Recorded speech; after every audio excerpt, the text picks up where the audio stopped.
O irmão Marcelo Saad faz uma viagem, um programa que realmente nos chama a atenção. Espírito e Consciência. É um programa interessante que nós vamos rodar na sequência aqui na página Estação da Luz Espírita. Lembrando que a nossa página não tem fins lucrativos. Qual é o objetivo? É reunirmos a programação da Web Rádio Cristo Consolador, da Web Rádio Estação da Luz, livros da codificação, palestras, entrevistas e colocarmos aqui na página Estação da Luz Espírita para que você encontre no mesmo lugar aquele material que atenda às suas necessidades. O nosso propósito é a divulgação da doutrina. Não queremos saber de recursos financeiros. Queremos que você nos acompanhe nesse programa que vamos rodar a seguir. Programa Espírita, Consciência, perguntas e respostas com base no Espiritismo. Com Marcelo Saad na Web Rádio Estação da Luz. Programa simplesmente excepcional. Vamos ao programa.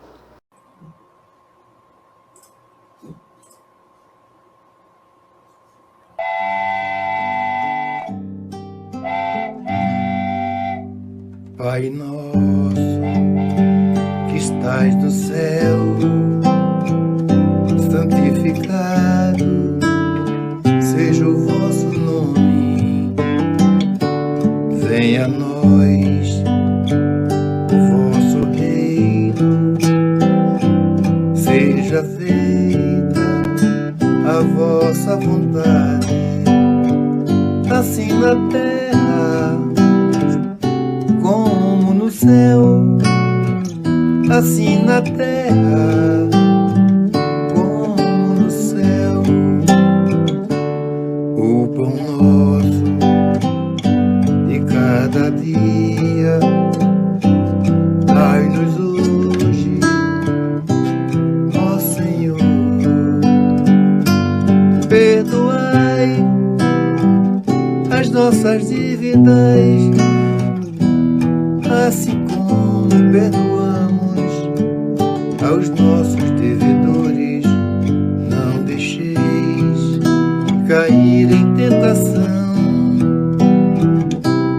mas livrai-nos de todo o mal. Não deixeis cair em tentação, mas livrai-nos de todo o mal.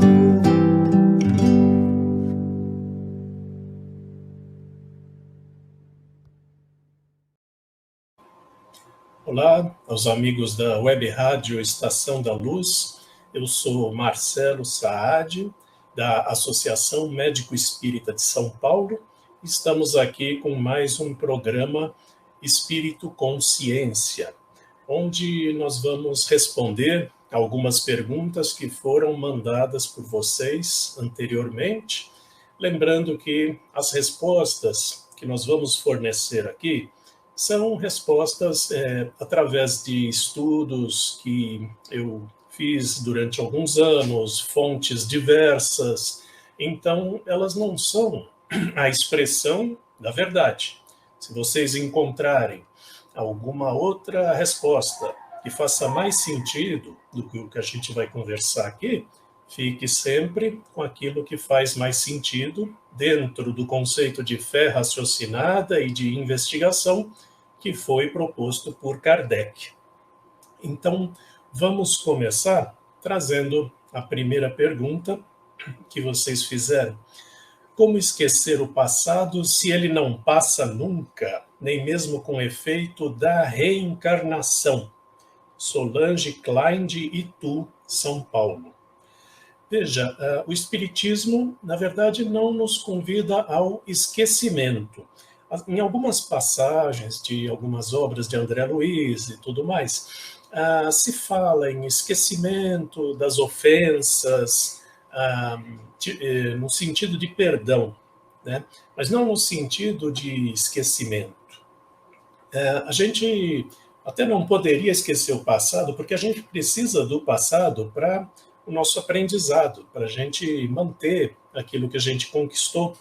A gente guarda, então, do passado as lições aprendidas, não os fatos em si, os sentimentos, as mágoas, né, esses sentimentos negativos. Veja uma coisa, todos nós aqui, né, escrevemos muitos cadernos de matemática, de exercícios, né? Preenchemos folhas e mais folhas de caderno com exercícios de matemática. Onde é que estão esses cadernos agora? Já foram para o lixo faz tempo, né? E o que fica disso? Ficou a experiência que eu adquiri, o conhecimento que eu desenvolvi, né? Já esqueci muita coisa, mas com um pouquinho de esforço e algum incentivo eu posso lembrar de tudo aquilo que eu já fiz. Então, coisas que têm que ficar no passado são esses sentimentos negativos, são a gente carregar pedras, né? Carregar mágoas. Isso é o que deve ficar no passado. Agora, o aprendizado a gente mantém. Quando Jesus convida ao perdão, ele está dando uma fórmula de saúde, né? Porque quando a gente revive eventos negativos do passado, contando para alguém, ou lembrando disso, o quanto aquilo magoou, o quanto aquilo foi frustrante, o nosso sistema nervoso vai reagir como se aquela ameaça estivesse diante de nós novamente, né? O nosso sistema nervoso reage às coisas sem saber se é um fato real, material, ou se é uma memória, né? Já falamos aqui outras vezes, se eu lembrar de uma comida apetitosa, eu vou começar a salivar, né? E essa saliva não vai servir para alguma coisa, porque não tem comida presente. Mas o meu sistema nervoso não diferencia. Ele recebe o comando comida e ele promove a salivação. E é apenas uma memória. Então, cada vez que eu vou lembrando de fatos que magoaram, que me traumatizaram, né, isso vai trazendo todas as emoções, a adrenalina que aquilo liberou, a tensão muscular, né, a aceleração do coração, e tudo aquilo vai sendo revivido pela reação do nosso sistema nervoso. Ele acha que a ameaça está ali de novo, na nossa frente, e reage fisicamente. Então, é uma fórmula de saúde que Jesus nos trouxe, esse convite ao perdão das ofensas. Perdão no sentido de entender que cada um está no seu caminho evolutivo, entender que cada vez que eu me lembro disso, comento ou revivo essa história, eu estou afetando minha saúde física e mental, então eu não devo fazer esse tipo de coisa em nome da minha própria saúde, né? Ficar remoendo, ficar levantando o tapete para ver o que tem ali embaixo, esse tipo de coisa. A gente carrega as lições que aprendeu e todo o resto a gente deixa para trás. É claro que tem gente que passou por um trauma, né? E tem uma síndrome de estresse pós-traumático. Então, essa pessoa não consegue esquecer e fica revivendo aquilo e até tem pesadelos e todas as reações físicas, né? Quando passa por um trauma muito forte. Aí precisa mesmo da terapia, né? Então, quando nós estamos com alguma coisa que nós não conseguimos nos livrar dessa memória traumatizante, podemos até recorrer à psicoterapia para entender por que a gente enxerga as coisas de um tal jeito, por que a gente reage aos desafios de uma tal forma, e assim assimilar melhor aquela experiência, né? E nos casos de estresse pós-traumático, pode ser necessário mesmo a medicação psiquiátrica, né? Porque aí aquilo está grudado de um jeito que não depende mais da nossa vontade. Aí precisa de tratamento clínico mesmo, né? Então, a gente depende do nosso passado A gente precisa honrar o nosso passado, honrar o aprendizado que nós tivemos, né? E tentar não deixar que isso influencie negativamente o nosso ser hoje, tá? É o que dá para fazer no nosso nível evolutivo, né? Doutor, eu estava prestando atenção à sua fala, muito interessante, principalmente quando o senhor nos falou da questão de que não é uma proposta, não é esquecer, né?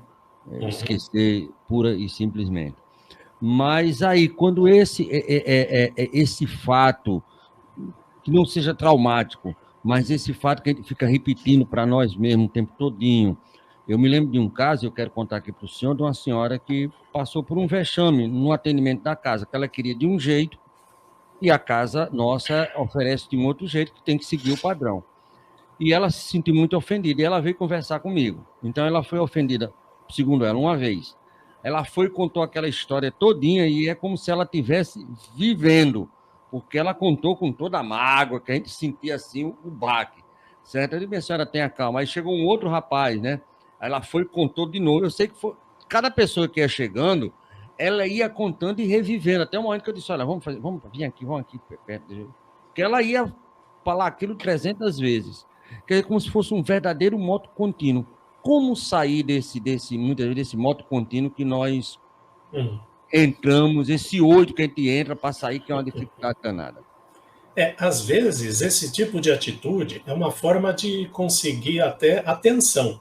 Então, ultrapassa o fato em si, mas é a necessidade da pessoa de usar aquele fato como uma chave para conseguir atenção. Se não fosse aquele fato, seria outro, né? A pessoa quer falar, então a pessoa está na fila de um banco, chega para o desconhecido que está perto dela e fala assim, eu evito muito vir para banco, sabe? Porque eu já fui assaltada, e começa a contar, né?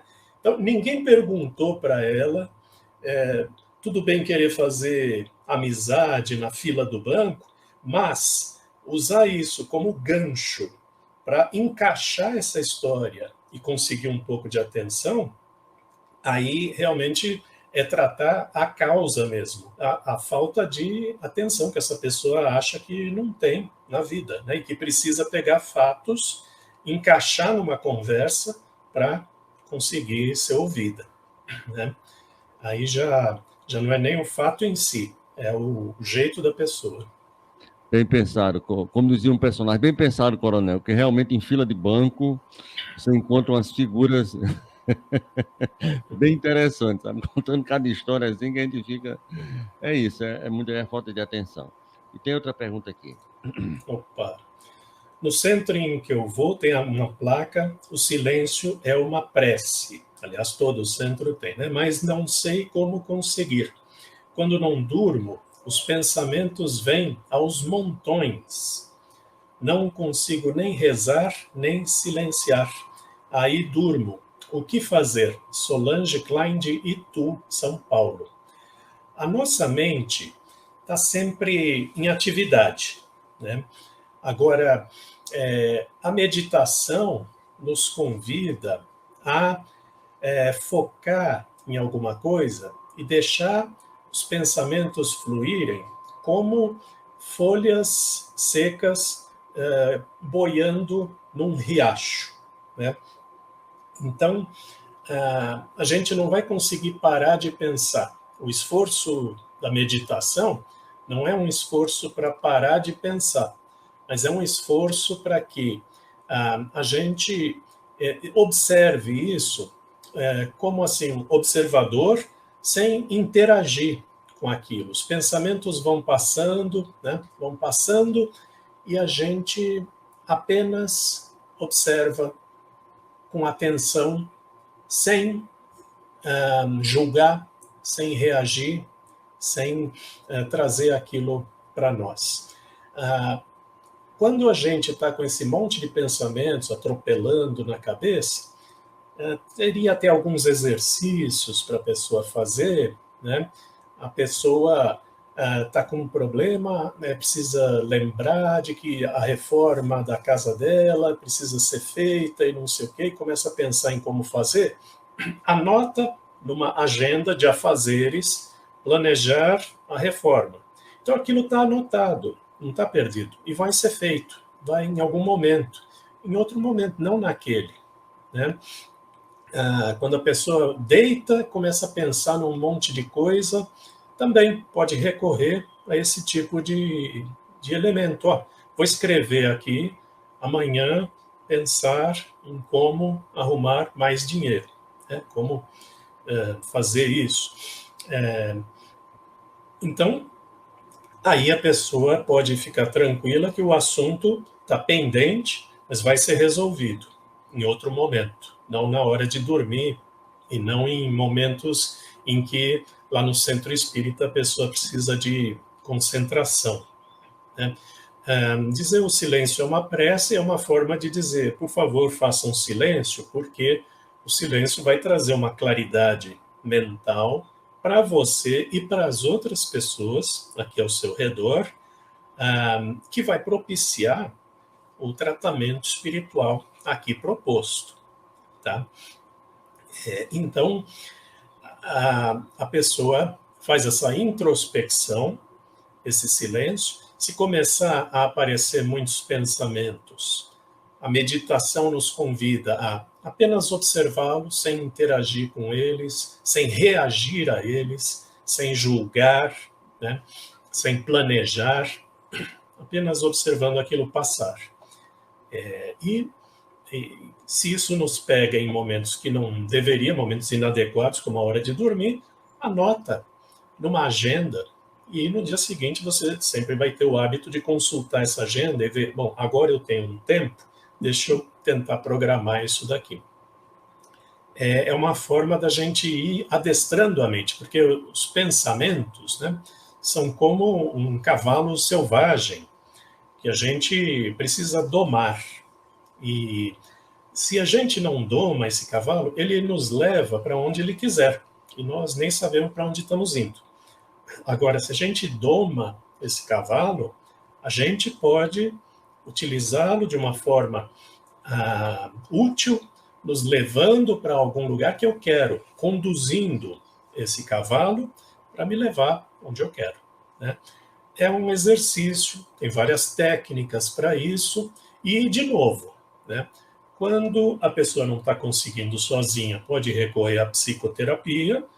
Em alguns casos, vai ser necessário a medicação, o acompanhamento psiquiátrico, né, com a medicação propriamente, o tratamento clínico, né? Então tem que ver em que nível está isso aí interferindo na sua vida, na sua qualidade de vida, nos papéis que você tem que desenvolver ao longo do dia, tá? Agora, voltando aqui a essa questão, que ela fala do silêncio, que ela nem consegue dormir, ou nem consegue rezar, nem dorme. Isso poderia ter como consequência o cansaço do próprio corpo. A pessoa trabalhou o dia todinho, muitas vezes um trabalho um tanto quanto braçal, né? E é um cansaço natural. Você senta, relaxa um pouco, aquele ambiente, né, de muita paz, você tende a cochilar mesmo. Poderia ser esse cansaço, poderia ser uma espécie de obsessão, se isso se tornar uma coisa muito, muito constante. Por onde é que nós poderíamos trabalhar essa possibilidade até para outras pessoas que têm também essa mesma viabilidade? As pessoas que realmente estão fadigadas, num momento de silêncio, num momento de repouso, num momento de meditação, essa pessoa tende a cochilar, né? Tende a cochilar porque já está exausta. Então, é necessário corrigir essa exaustão, ver o que está acontecendo, para que então a pessoa aproveite esses momentos de introspecção, de silêncio, de contemplação, com esta finalidade mesmo, que não seja cair no sono, né? Aí é o outro extremo, porque tem a pessoa que vai num lugar que exige silêncio e contemplação, e a pessoa, os pensamentos não saem da cabeça e a pessoa continua a mil. E tem aquela que, nesses ambientes, mais escurinhos, mais quietos, a pessoa vai tender a relaxar demais e até dormir. Então, das duas formas, precisa ser corrigido, buscar ajuda profissional quando necessário e, às vezes, tratamento clínico. Obsessão vai sempre pegar naquilo que a pessoa já tem. Então, se a pessoa já tem a tendência de desorganizar os pensamentos e tudo mais, o obsessor vai só incentivar mais ainda, né? Porque a pessoa está pensando em 10 problemas ao mesmo tempo, o obsessor traz mais um ou dois, né? E esse aqui que você está esquecendo, né? Então, o obsessor não vai causar a desorganização dos pensamentos, mas vai usar uma coisa que a pessoa já tem. Então, sempre o tratamento para a obsessão é a pessoa ir procurando o seu próprio aperfeiçoamento. Porque na medida em que a pessoa educa, né, o fluxo de pensamentos, essa pessoa se torna senhor dos seus pensamentos e não um servo dos seus pensamentos, e assim o obsessor não tem mais como influenciar, né? Porque mesmo que ele traga mais ideias, olha, e esse problema que você esqueceu, olha que problema que precisa ser resolvido, e a pessoa se educa a falar, sim, ele precisa ser resolvido, mas vou resolver da maneira adequada, pensando, planejando, no momento em que eu tirar para planejar isso daí adequadamente.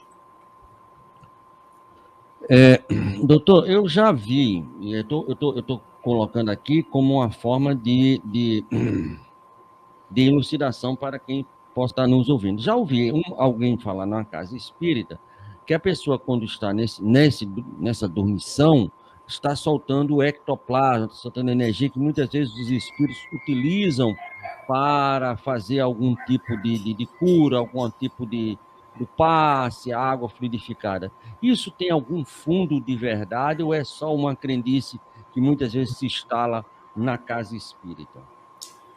Pode ser verdade, né?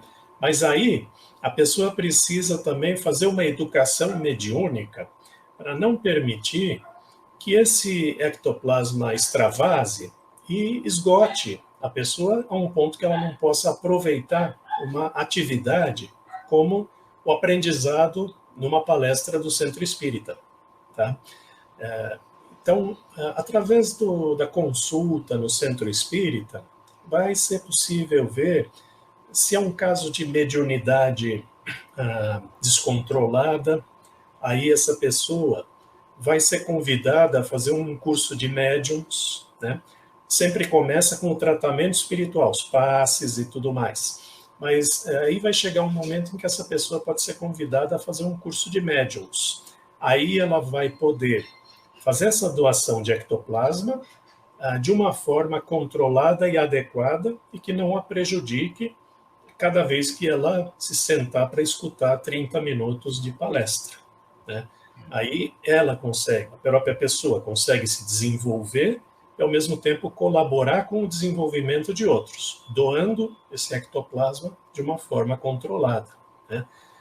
Bocejos também. Muitas vezes o bocejo é esta forma de passar energia, né? E às vezes de receber energia. Então, tem que ver o que está acontecendo. Se é um problema de natureza física, a fadiga, né, orgânica, ou se é um problema de natureza espiritual, no sentido de uma perda de energia desperdiçada. Porque muitas vezes, apesar de estar dentro do centro espírita, não está numa sessão de doação de ectoplasma ou coisa parecida, então isso acaba não sendo bem aproveitado, tá? É um desperdício mesmo, e um curso de médiums pode fazer com que essa pessoa controle. A palavra é essa, é desperdício, né? É uma coisa sem consciência, não sabe por onde é que vai. Se tiver na casa espírita, isso, se não tiver, aí como é que faz? Quer dizer, então tem que ter um estudo para que você possa geralmente alinhar essas possibilidades e usar de uma forma muito consciente e aí muito salutar, né? Já que você vem com essa possibilidade mediúnica, não é isso, doutor? Então, aqui tem Sim, uma pergunta. Quer falar mais alguma coisa? Desculpa. não, era isso mesmo, né? E tentar identificar. Às vezes a gente não consegue identificar se é um problema físico ou se é um problema espiritual, tá? Então tem que agir nos dois sentidos. Educar o pensamento, né, para não ter esse desgaste mental que leva a uma consequência física e também fazer o tratamento espiritual. Então tem que cercar o problema por todos os lados. Maravilha. Tem mais uma pergunta aí, doutor.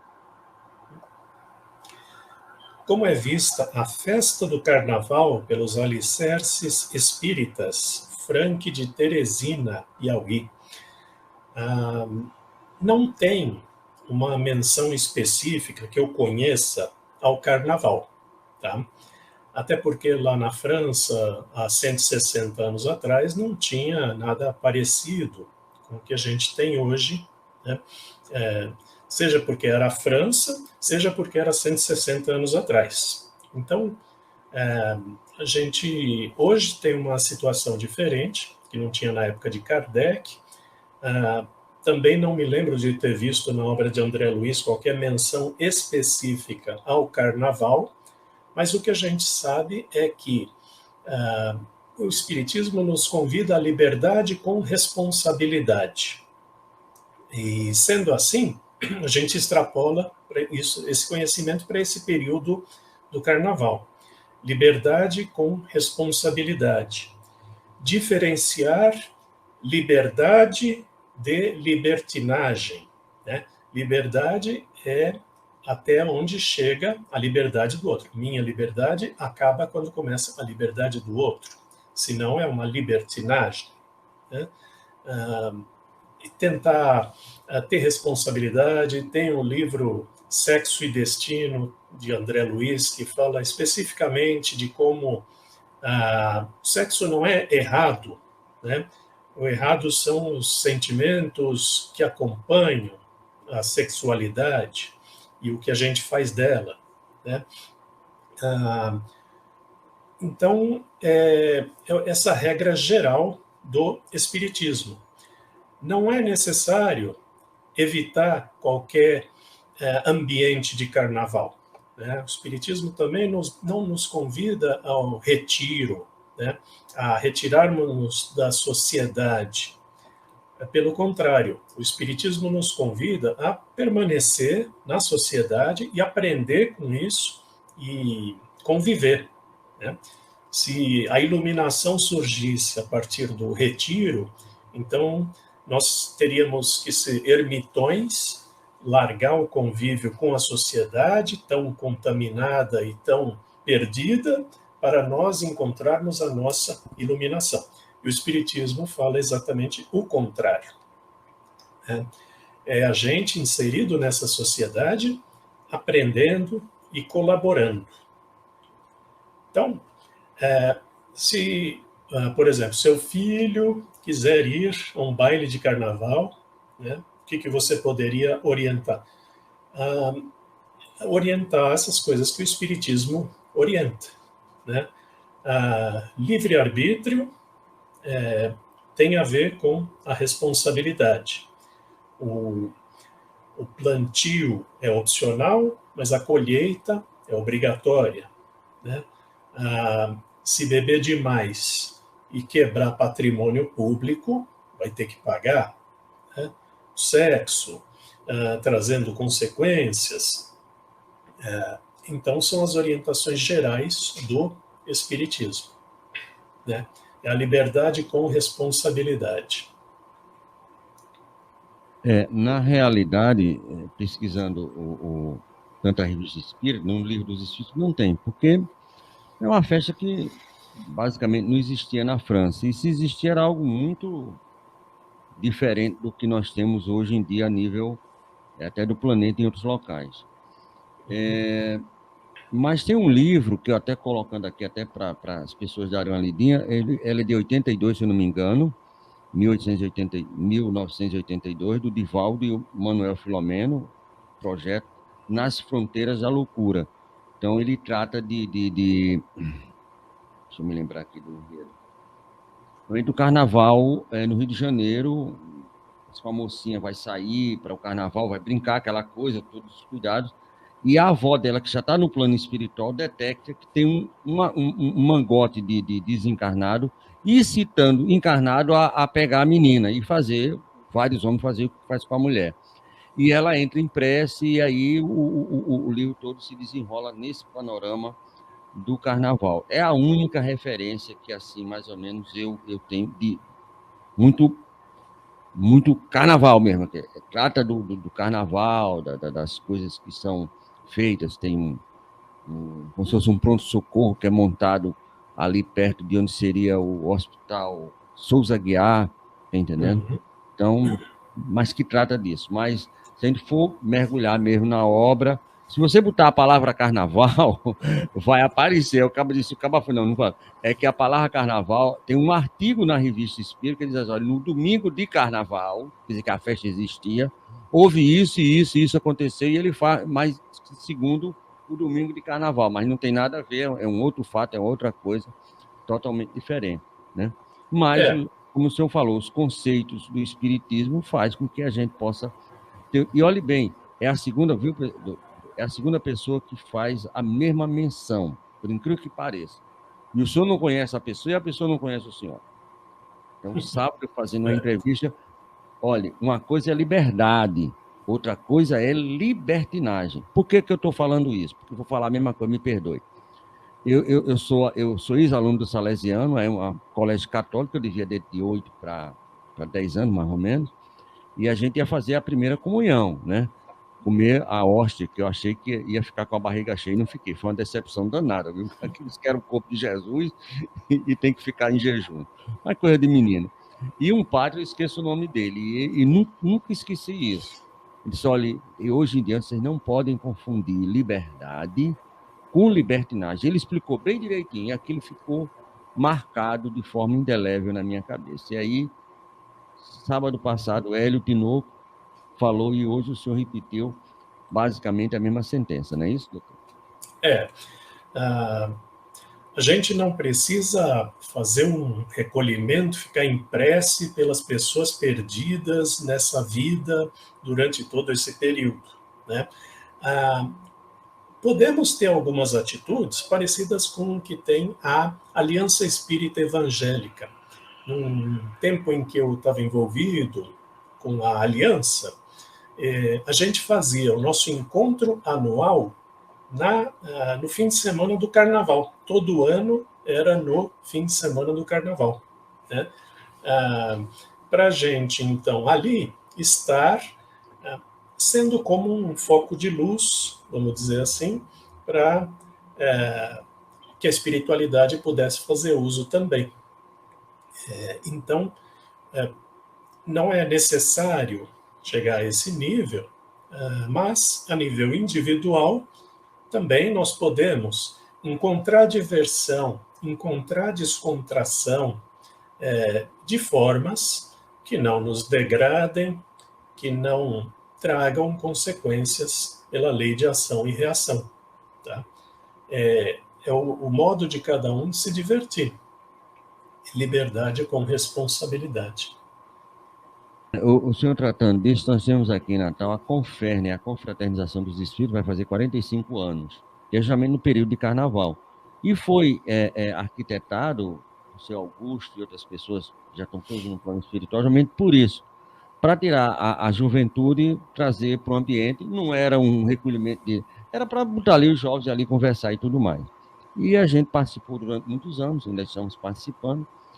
E tem um fato muito interessante, um jovem na faixa dos seus 15 anos, 16 anos, eu trabalhava muito nessa área de negócio de esporte, de brincar com meninas, essas coisas de diversão, de jogo, de futebol, basquete, essas coisas todas, dinâmica, essas brincadeiras. E um jovem disse para mim, disse, olha, senhor Tavares, eu não sabia que a gente podia se divertir tanto sem bebida e sem música degradante. Porque até música a gente tinha, né? E eu não sabia. Estou sabendo agora e estou muito feliz. E foi um menino, isso no domingo, não, isso na terça-feira, que é final, né? Que na quarta-feira a gente já volta para cá. E uma criança de 8, 9 anos disse, É verdade que está terminando a conferência. Digo, hoje a gente vai fazer a última noite, a última brincadeira, tem um jornalzinho, aquelas dinâmicas. Ele disse, e quando é que vai ser a conferência de novo? Eu disse, olha, só no período do próximo carnaval. E a criança, que hoje já está com seus 14, 15 anos, frequentando o Espiritismo, disse, que pena que amanhã não seja carnaval de novo, né? Então, muitas vezes nesses ambientes você tem essa possibilidade. Mas é aquilo, eu queria a sua opinião. Muitas vezes você tem esse recolhimento e você está lendo um livro lá de, assim, Nas Fronteiras da Loucura. Vamos agora botar o livro, que a dica de ler. Você está lendo lá e está lá no capítulo 2, aí diz, eita, hoje é sábado, está saindo o galo da madrugada agora. E aí, ó, está um fuzuê. A sua cabeça não está ali, não é um ambiente, não é esse recolhimento. Você pode até fazer em casa mesmo, não precisa, porque se sua cabeça não tiver naquele local, não vai adiantar de muita coisa, né, doutor? A gente pode fazer o ambiente energético do lugar onde a gente está. A gente pode influenciar positivamente o nosso entorno, né? Depende de nós termos esse equilíbrio interior para não deixar que o ambiente, que as coisas da vida, do mundo, determinem como é que está o nosso estado interior. Isso é um fortalecimento gradativo que vai fazendo com que a gente tenha um pouco mais de resistência, de imunidade ao que acontece ao nosso redor. Então a gente vai ter o nosso equilíbrio, a nossa paz, a nossa felicidade de uma forma independente daquilo que acontece no mundo, na vida, que venha de fora, né? É claro que não é uma imunidade total, né? Qualquer coisa que acontece ao nosso redor acaba nos afetando em algum grau, mas não pode nos abalar. Então, vamos fazer esse desenvolvimento interior, esse fortalecimento, construir esse templo interior, para onde a gente corre nos momentos que estão fora do nosso controle. Assim a gente fica menos sujeito às flutuações que a vida vai trazendo para nós, né? Esse é o que pode nos impedir de ter uma influenciação negativa também. Um outro contexto também que eu gostaria da sua opinião. Eu sou policial, eu sou um eletricista, lá no Sambódromo, no Rio de Janeiro, e eu sou convocado pela minha empresa, eu tenho esse trabalho, tá entendendo? Aí você bota toda uma série de pessoas que trabalham, e eu tenho essa consciência da questão fluídica e tudo mais, mas pela força do trabalho eu tenho que ir lá trabalhar, porque você hoje é o chefe lá dos eletricistas, tem que ficar lá, porque se houver algum problema, você está lá e vai resolver. Ou eu sou um policial, ou alguma profissão que seja ligada, o enfermeiro, a 191, não, como é? Da ambulância, né? Da ambulância de emergência. E aí, doutor, como é que fica esse pessoal que tem que trabalhar nessa época e são serviços, muitas vezes, essenciais? O bombeiro, tá entendendo? Não tem uma festa sem um bombeiro estar presente, sem um policial estar presente, sem um corpo médico estar presente. Aí, corpo médico, você bota enfermeiro, motorista, médicos, paramédicos. Também tem que olhar por esse prisma também, né, doutor? A pessoa que está nesse plantão, ela pode sofrer ou pode não sofrer, né? Escolher sofrer ou escolher não sofrer. Se a pessoa ficar concentrada em que está perdendo oportunidade de chutar o balde, né? Então essa pessoa vai fazer esse plantão de uma forma sofrida, triste e arrastada, né? Então a pessoa pode rever os seus conceitos. Quer dizer, é preciso esperar essa época do ano para chutar o balde, é isso que a vida gira em torno, né? Eu passo meses esperando o carnaval para naquele dia extrapolar, né? É isso que eu quero da minha vida, né? É claro que é uma oportunidade de também viajar, estar com a família e tudo mais, mas isso em todos os feriados. Então, Muitas vezes esses plantões acabam valendo por 2. Então, na hora das trocas de plantões, ficar no carnaval ou ficar no Réveillon pode acabar valendo por 2. E aí uma pessoa que já tem contato com a sua família, que não pretendia viajar e que não tem intenção de chutar o balde, vai fazer esse plantão tranquilamente. Ainda vai ficar feliz porque vai se livrar de 2, né? Fazer um para se livrar de 2. É a pessoa que determina sua felicidade ou a sua infelicidade. A situação é a mesma. Estar de plantão no carnaval. Outra pergunta. Na atualidade, como examinar, à luz do Espiritismo, o caso de Brumadinho, de Minas e Petrópolis, do Rio, as tragédias, né? Lourenço, de Passo Fundo, de Rio Grande do Sul? Veja, o Espiritismo traz várias menções, né, a desencarnes coletivos e sempre traz essa noção de que aquele grupo de pessoas já estava preparada para o desencarne, equipes espirituais já estavam de prontidão para receber um número maior de espíritos recém-desencarnados. O Espiritismo traz este consolo para nós, essa explicação. Também a gente precisa refinar a nossa noção de que vida é um prêmio e morte é um castigo, né? Vida é sucesso e morte é insucesso. Tentar refinar isso, lembrando que morte faz parte da vida, né?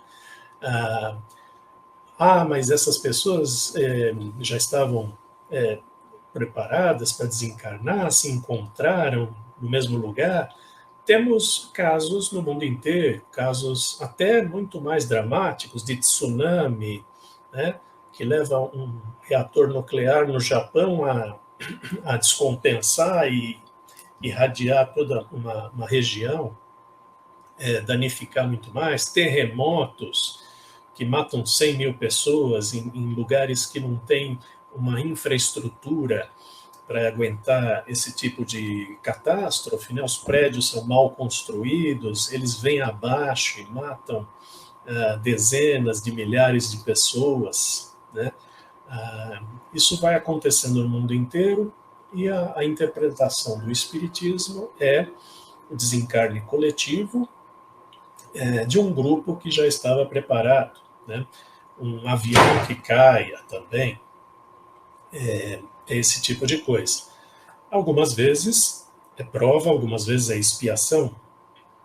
Pode ser prova se esse grupo está querendo acelerar o desenvolvimento da sociedade, porque a gente tem aí indícios de que eram desastres evitáveis, né? Tanto de Brumadinho quanto o de Petrópolis.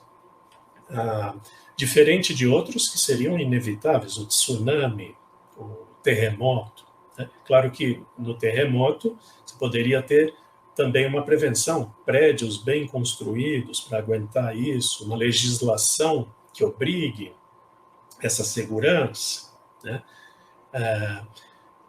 Então, nós vemos desse ângulo, tentando sair desse dilema, né? Vida é sucesso e morte é fracasso, né? Tentando sair dessa dicotomia, sabendo que essa nossa encarnação é uma entre centenas, né?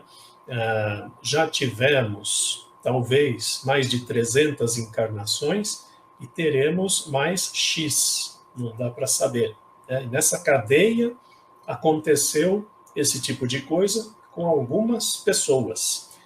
Um dia nós vamos entender melhor todas as coisas, mas nesse momento o Espiritismo nos convida a ter essa resignação de que tudo tem um porquê. Mas não explica o porquê. Não explica porque muitas vezes a gente não teria a capacidade de entender. os conhecimentos vão sendo trazidos para a humanidade dependendo da sua capacidade de assimilação, tá? Então, pode ser que daqui a 100 anos, daqui a 200 anos, venha alguma coisa que vá até substituir o espiritismo. Vai ser algo tão inovador que vai tornar o espiritismo obsoleto, tá? Mas num momento em que a humanidade esteja pronta para assimilar aquele conhecimento. Então, a gente vai subir mais um degrauzinho e está um pouco mais próximo da explicação. Por enquanto, o que o Espiritismo nos convida é saber que tudo tem um porquê, que tudo vem da justiça, da bondade, da sabedoria de Deus, e que um dia nós vamos entender melhor todas as coisas e momentos como esse vão ser uma lembrança do passado.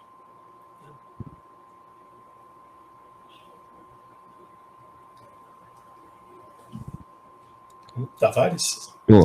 Pronto, tem que ligar o som, né? Se não ligar o som, não escuta, né? Aí fica danado, né, Dudu? É que eu baixo também para não me perturbar o senhor, Sim. E o senhor estava falando aí das tsunamis e terremotos, aí eu me lembro do Haiti, inclusive a Zilda Arme, dentro de uma igreja, veio a desencarnar, e não parece que a morte dela foi uma derrota para ela, muito, muito mais uma vitória para o espírito. Imagina você trabalhar para Jesus como ela fazia, com a pastoral das crianças, foi algo fantástico, é algo fantástico da nossa igreja católica, maravilhoso, esse trabalho que eles faziam. Ela morreu justamente dentro de uma igreja, né? Imagina um católico apostólico romano com a sua devoção fiel, ter esse privilégio. Então, muitas vezes, a gente vê. E também teve Ruanda, que a gente só veio descobrir a tragédia de uma guerra civil, tá entendendo? Não foi nenhuma tragédia natural, depois que o filme saiu, porque basicamente o mundo não verificou aquilo, certo? Ali na África. Então, e tudo tem um contexto, e não adianta, porque tem uma explicação lógica, racional.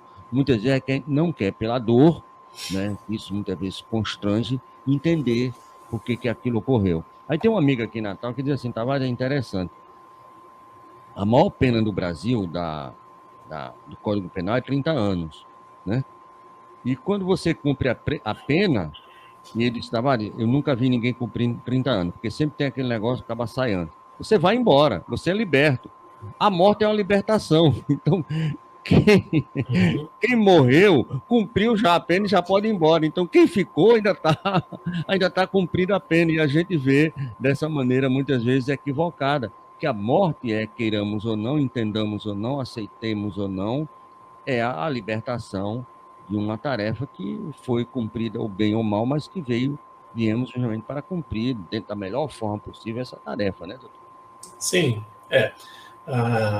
cada encarnação, a gente é deixado ao nosso livre-arbítrio e, acabando aquilo que a gente tem a fazer, não tem muito mais sentido continuar, né? Então, muitas vezes, é o convite a tarefas mais elevadas, por exemplo. Olha, já foi, o que você tinha que fazer está feito, né? Estamos te convidando aqui a tarefas mais elevadas, né? Então é preciso dar uns passos para trás para enxergar a coisa de uma forma mais ampla, né?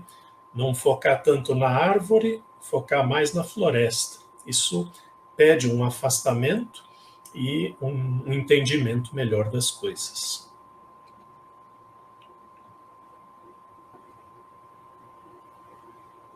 Opa, está desligado, Tavares? Estamos vivendo agora essa pandemia, né? Há cerca de mais ou menos mais de 2 anos, e lembrar que a última que nós tivemos, um grande trabalhador espírita desencarnou nessa pandemia, que é o Eurípides Bassanufo, né? Então, com certeza, não foi uma derrota para esse espírito venerável que, segundo consta, conversou com o próprio Jesus e tudo mais. Então, quer dizer, aquilo que o senhor está falando da morte ser sempre a derrota final, quer dizer, o beco final, a vida, eu escapei, estou aqui, muitas vezes apenas um panorama que a gente ainda está vendo de forma avessa, né, doutor? Ou de uma forma equivocada, vamos dizer assim. Como nada acontece sem a vontade de Deus, não cai uma folha de árvore, nossos fios de cabelo estão contados, existe um plano muito maior do que a gente consegue imaginar. Esse cara morreu porque já estava na hora de ele desencarnar e tal. Ainda assim, é uma visão mais estreita. Quer dizer, tem um plano universal, né, onde a gente está encaixado. Ficar interpretando aquele fato, olha, será que essas pessoas, então, eram colegas de guerra no passado e agora estão pagando por isso? Já era hora dele desencarnar, ele desencarnou precocemente. Se a gente abstrair mesmo, veja que não tem muito sentido a gente ficar vendo isso dentro de um plano que envolve o universo, né? E a gente aqui, como um grãozinho de areia encaixado nesse plano, não vamos conseguir interpretar todas as coisas adequadamente. A gente tem o consolo do Espiritismo de que tudo tem uma explicação e a finalidade é nobre e justa. Tá? Então, vamos nos apegar a isso e tentar entender da forma que nós pudermos. Maravilha. Já ouvi espírita defendendo a legalização de drogas, aborto, jogos de azar, pena de morte. Parece que um carnaval se instalou nos centros espíritas. Érica, de Natal. Veja, a pessoa ser espírita ou se declarar espírita não é um atestado de perfeição, né? A pessoa pode ter uma afinidade com os ensinamentos espíritas, mas em qualquer sistema de crença, as pessoas vão pegar aquilo que lhes agrada e virar as costas para as coisas que lhe desagradam. Tá? Isso em qualquer sistema de crenças. Então, algumas pessoas vão pegar do espiritismo aquilo que elas conseguem absorver, e aí, por uma dificuldade pessoal, por uma falta de visão do geral, do todo, né, sem saber que as partes não funcionam sem o todo, né, que não dá para desmembrar um sistema de crenças só nas coisas que satisfazem as nossas convicções. Aí, então, a pessoa vai se alinhar melhor com o conjunto que esse sistema de crenças traz, e não com coisas isoladas, né? Então, veja, tem temas polêmicos aí, por exemplo, o aborto. Os argumentos dos dois lados são muito convincentes, né? Argumentos a favor do aborto vão citar as mortes de mães que tentam fazer o aborto clandestino, ou essas crianças que vão nascer e não tem orfanato para todas elas, se forem abandonadas e tudo mais. E os que vão falar contra o aborto têm a justificativa do direito daquele ser que está se formando, né? E a parte espiritual também. Ou seja, não é uma questão de quem tem razão ou não. A questão é que nós precisamos construir uma sociedade em que não se precise fazer aborto. Quer dizer, é uma sociedade onde existe uma saúde reprodutiva. Casais têm orientações claras de como não engravidar por acidente. A sociedade, mesmo numa gravidez indesejada, conseguindo dar para essa mulher todo o amparo físico, médico, psicológico, jurídico, né? Porque uma gravidez indesejada pode fazer com que o pai da criança ameace a mãe, ou que os pais dessa moça a expulsem de casa. Então, a sociedade precisa acolher, dando toda essa assessoria e depois cuidando da criança também, com pediatra, com psicólogo e com todo o que puder. Então, a nossa sociedade precisa evoluir para chegarmos a um ponto em que a discussão do aborto perca o sentido, né? E assim, a gente não fica nesse embate de ideias, né?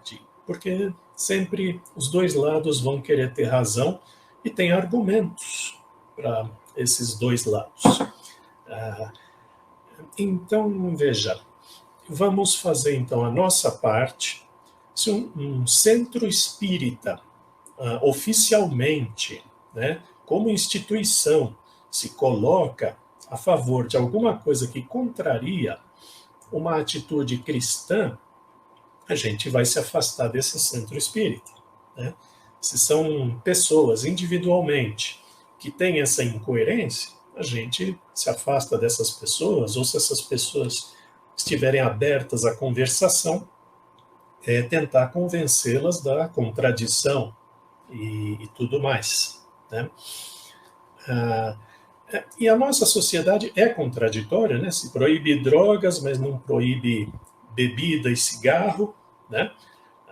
São contradições. O cigarro é uma droga que vicia, tem a nicotina. O álcool causa problemas seríssimos nas famílias, causa mortes, causa acidentes e tudo mais. Então, a nossa sociedade também precisa caminhar para uma coerência. Tem loteria, mas não pode ter jogo de azar, né? Todas essas coisas que um dia nós vamos evoluir como sociedade, como humanidade, para não ter mais essas contradições. É muito interessante essa questão das drogas. Inclusive, nós temos um programa aqui na terça-feira, Vida em Abundância, feita por uma ONG chamada Salve Assim Maria de Magdala, que trabalha justamente a perspectiva da recuperação dos irmãos que entraram, né, pelo viés da droga, lícitas e ilícitas, né? Porque a gente, muitas vezes, o senhor citou aí duas que são altamente ilícitas, né? Inclusive, vende em ambientes muito nobres, né? Então, você vai comprar um charuto, um verdadeiro cubano legítimo, você vai pagar um bocado de dinheiro, né? E é um status. E outras que são totalmente proibidas, apesar de serem drogas. Principalmente o álcool é uma droga muito violenta, leva muita desgraça, mas está aí, francamente, em todo e qualquer lugar sendo vendido. Então, verificar tudo com muito olhar cristão, né, em tudo, né, e evitar essas possibilidades dessas querecas, não vai levar para canto nenhum. Meu doutor, estamos chegando aqui, não temos mais perguntas, estamos já chegando no finalzinho, menos de 3 minutos. Eu quero agradecer mais uma vez o senhor e já afirmar o compromisso que daqui a 15 dias a gente volta para o mesmo labor. Vou só pedir uma exceção para a gente marcar para daqui a 21 dias, para daqui a 3 semanas, que vai ser no dia 16 de março. Tá? Certo. Tudo bem. A gente adiar um pouquinho mais, mas é o tempo suficiente para o pessoal ir bolando perguntas e trazendo aqui para nós. Vou quebrar um pouquinho esta sequência de 2 semanas. O nosso próximo encontro vai ser em 3 semanas. Maravilha. Feito.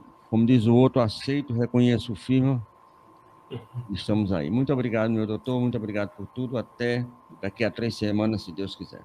Eu que agradeço. Obrigado aos espectadores e boa semana para todos nós.